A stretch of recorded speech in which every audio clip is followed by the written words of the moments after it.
live. We're live? Okay, let's start then. So, just to give a little summary from yesterday, we explained that there are two heterim for teaching Kabbalah and Chassidus even before the Mashiach comes, in which case there will be no more prohibition. And we said they are: one, to save a life; two, should you find yourself in this area of time called the Tekufa right before Mashiach's coming, in which the Rambam writes that there is an inyan of liyasher libam, lasher Yisrael, lahachin libam, to prepare the Jewish people, right, and get them ready for Mashiach. So either one, either you're saving a life or you find yourself in this period of time. Therefore, you're able to learn Chassidus and Kabbalah by way of a heter. And then we said, in conjunction with the two reasons why you're allowed to learn, there's also two different ways you're allowed to learn, right? And these two different ways of learning Kabbalah is similar to the two different ways of learning Nigla, i.e., in a way of Mishnah or in a way of Gemara. One is like points of intense, Devarim Ketsarim, like the Rambam says, small things that contain many things, but they're said in a succinct way, versus the Arichos of the Gemara, which is in great Havana and Hasaga, understanding things deeply. So we started to say, okay, fine. So therefore, there's two different ways you're also allowed to learn Chassidus. And in the midst of that, we got into another question, a little brackets, which was that we find, based on this distinction, a way to solve a seeming confusion and contradiction in the words of the Alter Rebbe. In his laws of Hilchos Talmud Torah, when he's teaching the laws of Torah learning, he explains that the learning of the Pardes, right, the secret to the Torah, should be put in a person's shlish of Talmud. Remember we said that you're supposed to divide your learning into three parts, a third in Mikra, a third in Mishnah, a third in Talmud. And he puts the learning of Kabbalah into the third of Talmud. But then in Likutei Torah, in another place, he writes that you should put your third of learning of Kabbalah where? In Mikra, like the verses of Torah. And he gives an interesting reason why, because essentially, just like the verses of Torah, you really can't really fully understand what it is. It's just kind of like you're reading the names of Hashem. So too, the Zohar and the Kislev Arizal, which are based on these verses of Torah, even if you're going to understand it and sort of wrap your head around it, you're wrapping your head around something which is only called the Metzias, not the Mahus, which we explained yesterday, which is sort of like, maybe kind of about what you're talking about, but you're never going to know exactly what it is because it's a spiritual matter. Fine. So now we're going to try to resolve this contradiction within the Alter Rebbe in two places. Here, take this for the next. We're still on the first page, but just at the end. So page 173, the very last paragraph there. And the Rebbe explains, Ba'al pi anal, according to what we've discussed regarding the previous conversation about the Mishnah and the Gemara, yesh shnei ofanim b'limud pnimiyas haTorah, that there's actually two ways you can learn Torah, pnimiyas haTorah. Therefore, we can make this little marriage, we can make the solution. She'im lomed rak nekudas ha'inyanim, if you're just learning, so to speak, the points of the matter. In other words, in a Mishnah-like form, al derech devarim ketsarim sheba Mishnah, just like the way the Mishnah is arranged, that you don't learn the whole conversation, you just learn the points. Then you're going to learn Kabbalah in that manner. Go ahead and put it into the third of your day, which is called Mikra, right? Because you're learning it in a Mikra style. But if you're going to go ahead and start digging into the Rebbe Rashab and learning all the details of the secrets of the Torah,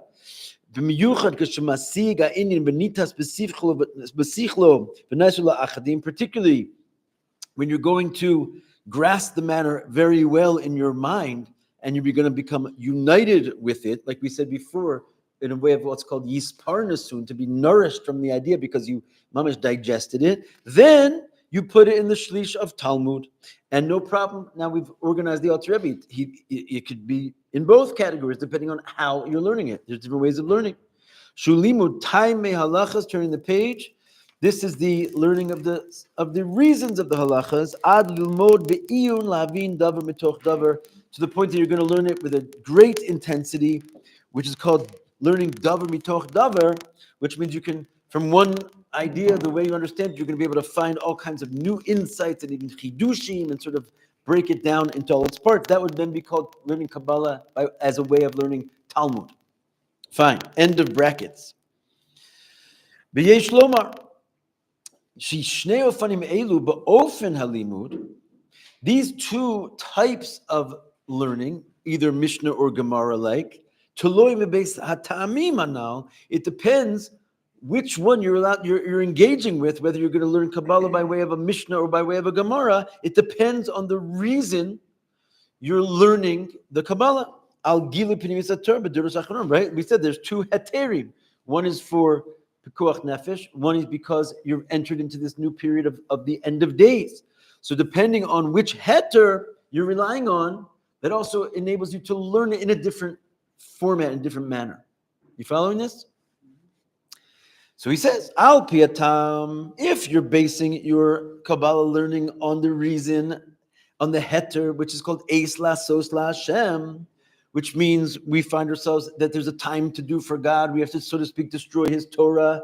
In other words, your life depends on, it's called Pikuach Nefesh. Spiritually, if you don't learn Kabbalah, you're not going to make it. If you're learning because of that, because the darkness has gotten so great and the generations have dwindled, therefore, therefore, it's sufficient to learn the Pnimis Torah in a way where you're just learning the points, and you're learning it in a kitzer. You're going to learn stories. You're going to learn little kind of, what they call Torahs. If you look in the Baal Shem Tov's works, or works that are ascribed to his name, or works that are ascribed into the Maggid's name, or really works that are ascribed in pretty much many of the, what we call the Polish or Hasidic works, they're very short, right? You don't have like long, memorim that go on for pages and pages in any of the other Hasidic works, except for in Chabad, right? So he's saying, if you're trying to save your life, it's sufficient to learn the points, right? Why? Because even a little point of Pnimis Torah, it has something called the Ma'or Sheba. It contains that luminary essence of the secrets of the Torah. It's still the crown jewel of the king. And it's so strong and powerful that it can literally enliven you and bring you back to life. And this is a very important point. He puts it into parentheses, but it's kind of the main point, my understanding, is that since that's enough to bring you back to life, that also becomes a limit that you're not allowed to learn more than that, right? Because remember, you're learning on a heter. You're not allowed to learn any of this stuff. Just what? The Chas v'Shalom, the guy's going to die. So we say, okay, take the medicine. How much medicine should I take, Rabbi? Enough that will make you not die, because you're only allowed to learn this to save your life. So that means you can only learn, if you're learning in order to save your life, points of Chassidus, little pregnant drushas like a Mishnah. Now, if you're going to shoot for the stars and you're going to say, I'm alive. I'm learning Chassidus not to keep myself alive, but I feel that I've entered into a new period of human history where now we're preparing for Mashiach, right? And I'm going to learn Chassidus based on that heter. Then, you're preparing for the Mashiach times. Now, since you're preparing for a time when the whole world will be occupied with nothing but the knowledge of God, as much as man's mind can possibly grasp, to the point that the whole world will be filled with this knowledge like water fills the sea. Hurry, move on. It's understood. Therefore, the preparation of getting ready for Mashiach has to be in such a way that you're going to open up all the books. You're not going to leave any stone unturned, because you're trying to be as like Mashiach times as you possibly can. You're not learning to save your life anymore. You're learning to mirror what will be in the Messianic day when everybody will be filled with this knowledge 100%. And therefore, you have a heter to learn in a different manner. You have a heter to learn in a Gemara style manner. Yeah.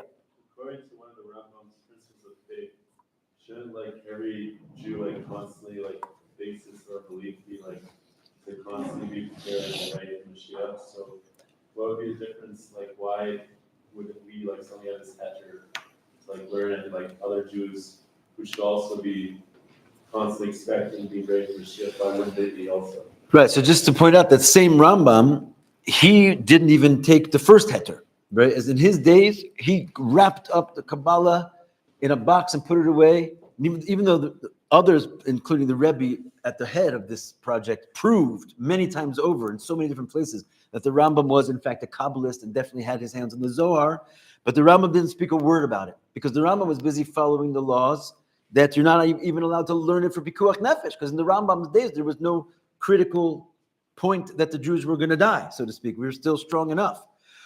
So anticipating Mashiach's coming does not necessarily enable you to suddenly break the rules of the Torah, right? It's not, so you're anticipating, but it doesn't mean that you can suddenly declare that you're in the last days. What he says is that you have to anticipate Mashiach's coming every day. It doesn't mean that you can declare that he's coming tomorrow, and therefore I can take upon myself certain leniencies which are only fit if I can prove that I'm in such a time. But how is that different than you're not living it out, that you expect Mashiach's going to come tomorrow, if you're not like saying, oh, well, I have to be ready, this is literally be coming tomorrow, and so I need to learn all these things, right? I suppose that if Mashiach would have come in the days of the Rambam, he would have been able to come without in other words, the Jewish people would have been able to straighten up their hearts with the Torah that they had. That would have been the knowledge of God that would have been sufficient for them. It's a good question. I like where you're going with that. But ultimately, I guess you cannot just declare yourself to be in such a time period because you're hoping for Mashiach to come. Obviously, they didn't throughout the ages. Which means they could have obviously been anticipating Mashiach's coming without necessarily learning Kabbalah in a broad, open way. I guess it's different than declaring that you're in those days versus anticipating that he could come. Let's say there's a thing called Itav Achishena, right? Mashiach can come in his time, or he can come like suddenly. So they could have been anticipating that Mashiach could have come suddenly, not in his time. In which case, I guess Eliyahu, when he popped into the situation, he would have explained to them how to quickly prepare themselves to be Kabbalists. But there's no, I guess everybody had the same timeline that we had. Rambam knew that he was living in the 4,000th year, not the 6,000th year. So he couldn't just say that he was anticipating Mashiach's coming in its proper time. He would have had to say, I guess he's anticipating Mashiach coming early. Something like that. Okay. Any other questions? Someone had a question? Good question. Moving on. Anyway, what we just established here that if you're going to learn Mashiach to save your life, you can only have a drop. If you're going to go ahead and find yourself in this new period, then on the contrary, you have to mirror the needs of this new period, which is learning Chassidus as much as your mind can grasp. Dalit, al pi kol anal yizbar heitev hasipor anal odas hakitrug al zeh sh'Rabbeinu azakin amar divri Chassidus b'riboy. Now we can go back to our Sicha and understand the stories that we told in the beginning. We can understand very well how there was an accusation on the Alter Rebbe saying too much Chassidus, right? Because we had said before, why would that accusation even arise? He was the one himself in the generation before that came up with the mashal to undo the accusation. Suddenly he's got a new accusation. What's it doing there? All that's happened in the meantime is the generations have gotten more pathetic, requiring more need to save the life. So why all of a sudden was he greeted with a accusations from heaven? And he says the chiddush ba'ofen gilir Chassidus al yedei Rabbeinu Azaken legabi Abal Shem Tov Magid v'talmideihem, that the chiddush of the Alter Rebbe's Chassidus over and above the Baal Shem Tov, the Magid, and their students, which, as I said before, basically like every other Chassidic Rebbe is called the Baal Shem Tov, the Magid, and their students. So the Alter Rebbe's unique contribution to all the other Chassidic Rebbeim, Yesh liros b'pashtus. You can see it very simply. Kishalomdim Torah's Chassidus shenizgal solanu. In other words, you don't have to be a big genius to know the difference between Chabad Chassidus and all the other Chassidus. Just open it up. You'll see it right off the bat. Actually, you don't even have to get to opening the book. You can just look at the book shelves, and you can see that if you put all the Hasidic books that have ever been written that are not Chabad on one bookshelf, which they probably would fit, and then you try to get all the Hasidic books that were written by the Chabad Rebbeim, you have to fill a whole entire library just to hold their books. So what's going on there? You can see, B'pashtus, without being such a genius, there's a big difference between these two approaches. right? She'inyani Chassidus shenizgal shel Baal Shem Tov, those matters of Chassidus that were revealed by the Baal Shem Tov and the Maggid and their students, hem ba'ofen shel nekudos, they gave them over in a way which is called points. Some of the points were a little bit bigger than the other points, but at the end of the day, you're not going to go pick up, the Sefer of the Berditchever, you can pick up the Svarim and you'll see that they're beautiful, incredible, wondrous mysteries of the Torah, but they're short, right? They're basically a page, 2 pages, 3 pages. They're written bekitzer. Darech lashon Mishnah, this is likened to a Mishnah, which is called a Davar Katzar. Masha'ein king bira and yanim shebetoras Chassidus Chabad, not so Chabad. Nizgala al Yidei Rabbeinu Yozaken hu ba'ofen shel harchava b'shaklavataria. Even the Alter Rebbe, who's considered short compared to all the Rebbes that came after him, he compared to all the Rebbes that came before him is like a whole Megillah, where he goes on and on and on and on about these points. And not only does he go on and on about it, but he goes on and on in a way of what we call shaklavataria. It's like a way of question and answer and getting into all kinds of like details and sorting out questions that you have in this mimer from another mimer, because he's doing it like in an ofen of a Gemara, right? He's bringing the whole conversation in a sort of style of a Gemara. That from his Chassidus, starting with the Sefer Atanya, there you have it, right? 53 chapters of one idea. That's like unprecedented. What are you doing with all that information, right? Bir and Yani Torah's Chassidus ba'ofen shel havana ba'asagi. He started a whole new process of like really, really breaking it down. Show me another vort of another Rebbe that was 53 chapters and is taking you into all kinds of like mysteries and alleyways of the mind and answering on every question under the sun. Right? That's why he called it Chassidus Chabad, to emphasize that it's taking the wisdom, understanding, and knowledge of this matter to a whole nother degree. This change in the way that the Alter Rebbe decided to suddenly put the heat on, turn up the flames of this Chassidic movement, now we have the answer to our question. This is why he was suddenly thrown in jail. In other words, his previous answer to this accusation was no longer valid, because he was doing something fundamentally different than the Baal Shem Tov and the Maggid and all of the students together with them, right? Even after he undid the accusations against his teacher, through this whole brilliant idea of the mashal of the precious stone and the crown jewel of the king, etc., and saving the prince's life, he still was suddenly faced with a life-threatening jail sentence because he pushed the envelope to a whole nother level. Ubirios, to give a further explanation, and this is like, the Rebbe is just kind of brilliance over here. He says in the mashal of the Rabbeinu Azaki, Al derech hatzelas chayim shel ben hamelech. In this mashal of the Alter Rebbe, where he explains how the prince's life was saved, through grinding up this Even Atova shebekeser hamelech, this precious stone in the king's crown, mudgash hatzorech shetikanis lakol hapachos tipa achas lepiv shel ben hamelech. You might have noticed how detailed that mashal was. He said if he crushes up the crown jewel and he mixes it with water, and even a drop will get into his mouth, it'll save the life of the king. Why do you need all that arichos? Couldn't he just say there was a medicine inside of the crown jewel? He goes and says specifically, if a drop will get into the prince's mouth, it'll save his life. That little drop will save the prince's life, because he was giving an exact mashal. Dugba b'nimsha. What's the analog? Gilei Chassidus, Pnimius HaTorah. So this revelation of Chassidus, which is called the Pnimius HaTorah, which is called the Even Hachi Yakar Shebekeser HaMelech, which is the most precious crown jewel in God's crown.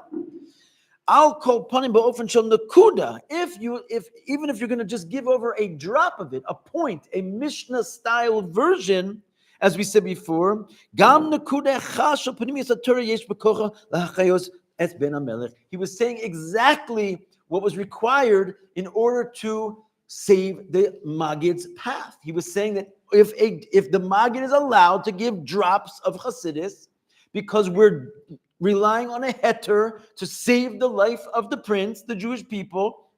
And since this is prohibited material, I grant you, but we have a life-threatening situation, therefore we're allowed to have a heter to drink some Chassidus. How much? A drop. Because if a drop is enough to save the prince's life, then you're not allowed to have more than a drop. And therefore, when the Alter Rebbe was giving this mashal, which is a mashal of what? Pikuach nefesh. He's saying the prince's life is in jeopardy. He's giving a halachic responsa. This is now no longer like a nice Hasidic story. He's giving a halachic precedence why he's allowed, how the Maggid was allowed to teach Hasidus, and therefore he also gave a measure to it. If you're going to save a life, how much can you spread? A drop. If a drop will get in, it's sufficient. Very exacting mashal. Not that I know of. Yeah. In the mashal, once you destroy the crown, it doesn't really matter like how many drops go in. Like, the whole problem is Right, but a drop would have saved the king's life. So he was trying to say, he was saying that one drop is enough, right? It's true that you can give him theoretically a few more drops, but then you're just like poisoning. Too much medicine is also dangerous, right? In other words, he needed a drop. Who knows what 2 drops would have done to the king's life? It's precious materials over there. His point is that if 1 drop will get in, you'll save his life. They were similar in that Indian. You could say that the Maggid sort of gave the Baal Shem Tov's philosophy like a status, like the world over. You know, by the time of the Maggid, it was already sort of like established. I'm sure there was obviously some type of major development between the Baal Shem Tov and the Maggid as well, but comparatively to the Alter Rebbe, they were like the same. That goes out of the level of the Koch Nefesh. What's that? That goes out of the level of the Koch The Alter Rebbe. No, the Maggid. Compared to the Baal Shem Tov. The Baal Shem Tov was able to do it without ever getting any sentence, or he was fine to do it. Then he goes to the Maggid. Obviously, there's more Koch Nefesh. It means more of spreading than an actual Koch Nefesh. The Baal Shem Tov was fine to do it. Look, I'm not sure the Baal Shem Tov was fine to do it. There are stories of like all kinds of attempts to stop the Baal Shem Tov, starting with his birth, where it says that like the angel of death basically like tried to stop him from being born, and then they killed his parents by the time he was 3 years old. He didn't have like an easy run at it. He put it in the forest. He'd be like chased into the forest because he couldn't stand being around all the evil people. He had a tough round, but I'm saying he broke it through to sort of undo the seal. But as far as like sort of putting Chassidus as a organized religion into the world, right? The Baal Shem Tov was still pretty much working like in more or less secrecy. He was sending like secret spies to sort of infiltrate these towns. By the time the Maggid got to it, it was already like an established thing. These are the Chassidim, right? So he was sort of just opening it up. Whatever, that's an interesting topic in its own right, exactly what the Maggid's, progression was. They say whatever. It's a long conversation, but either way, we're going to say is that they were both just giving out Chassidus in a drop-like form. Raya Ladavar, the Rebbe says a proof of this matter. Let me just see where we're holding here. Yeah, we got plenty of time. Gilir Chassidus ba'ofen shel nakuda. What's the proof that this was what the Alter Rebbe was really going for with his mashal, that you only need a drop? He says because this revelation in a drop-like form that came from the Maggid, or the Baal Shem Tov and the Maggid and their students, but Talmidei am l'dorosam, by the way. I think the Rebbe is trying to make a clear point over here, just so you realize he's trying to draw a line in the sand. He says the revelation of Chassidus in this way of a drop was through the Baal Shem Tov, the Maggid, their students, and all their students for all generations. Which he's trying to say, like, no one else like encroached into this area called Chabad Chassidus. Every one of the other Rebbes, even through all their Rebbes all the way down the line until today, they could still be saying Chassidus. They're still saying in the drop-like way. And what he's trying to say is, Hoya upa'al, it worked. In other words, what's the proof that of this Alter Rebbe's mashal? It saved the life of the prince. It created what's called a Hasidic Jew. It created the Hasidic movement, which these guys all of a sudden sort of like came up and started dancing and serving Hashem with love and fear and like brought like this wind of tshuva and kedusha back into the Jewish world. In other words, a drop of Chassidus Pashut saved the life of the Jewish people. If you think about today, the ultra-Orthodox world who's like pushing this envelope, it's the Hasidim, right? They're like, if you think about like a religious Jew, you're basically thinking about a Hasidic Jew. It doesn't mean he's a Chabad Hasidic Jew, but like the mass majority of like the fervor of Yiddishkeit today comes from the Hasidic movement. And it was just a drop. It was enough to save our lives. But now comes the Alter Rebbe, and he wants to do this whole newfangled situation, not just in a way of a drop, tipa achas, but he wants to do it in a way of harchava. He wants to start revealing Torah's Chassidus Chabad. The question could be posed, excuse me, Rabbi, under what heter are you operating? The Jewish life is now saved, right? Magid pulled it off. And now you want to start with this whole Chabad philosophy. Did anyone have to remind you? It's usher. You're dealing with a prohibited material. You're not allowed to teach Chassidus. Where do you get off? Deciding suddenly you're going to start pouring out jars and jars of this stuff and not one drop. So he says, guess what? They threw him in jail. Not the Misnagdim. God threw him in jail. The angels. So he started to reveal too much Chassidus. In a way of Havana Nasaga of Torah, it's not necessary to save the life of the king, and therefore it still was usher. There was no such heter at that time. Because guess what? Not only in the Rambam, I don't know where Yeshua went, but even in the Alter Rebbe's time, they were not yet poised to say that they could stand up and say, we're in the generation which is going to be the period right before Mashiach's coming. And therefore he was thrown in jail. Because he said, who do you think you are? That heter is not available yet. But you said they were engaged with the Jewish people, therefore you could implement. I did say that. Meaning to say that they were allowed to learn Chassidus in a drop-like form because that would save their life, but they were not yet allowed to learn Chassidus in a multiple, what's the word? In a voluminous, in a wellspring type form, because that heter is only available should you happen to be living in the moments right before Mashiach's coming, and they weren't. And therefore the Alter Rebbe was stopped because he was doing something against the law. V'yesh lomar shezeu atam shnis order safek etzel ben hazaken shulai tzrich lafsik megila divrei Chassidus bofen kazeh. Guess what? Remember the Alter Rebbe? His masters came into him. He said, what am I doing here? They said, you're teaching too much Chassidus. What did he say? Should I stop? He was the one a generation before who stood up and gave the mashal. For sure you can teach Chassidus. It's saving the life. Now all of a sudden he himself has a question. Maybe I should stop, because he realized he was taking the liberty of this thing into his own hands. And maybe he was just pushing the envelope too far. He was doing something officially entirely different than revealing Chassidus to save the life. And therefore he himself was in doubt whether he should stop. And therefore his rabbis came with this amazing blessing. They said, we know we just come from heaven. And guess what? You literally pushed the envelope. We talk about it. We got an envelope seller over here. You pushed the envelope. You took this thing with your Mesiras Nefesh, right? Because there's a whole famous story. The Barditcher asked the Alter Rebbe once, why did you have to go into the jail and be sitting there hungry in a dark room? You could have just rubbed your hand over your brow and made this whole thing go away. You're a Rebbe after all. And the Alter Rebbe's whole Indian was like, no, we're not doing that anymore. Because we're not going to handle this thing with like makif lights and just negate the enemy. I'm going straight into the dungeon and they're going to let me out from their own fruit. It was like a whole new way of understanding how the Gula is going to happen, like in real life, not just by magic rabbis. And so therefore, he had Mesiras Nefesh. He was willing to literally risk his life. This man literally saved the world, right? Because he did this and he took this total nisayon upon himself, through his willingness to die, he pushed the generation into a new and glorious era where they were now, when he got out, obviously, they were going to be allowed to learn this Chassidus.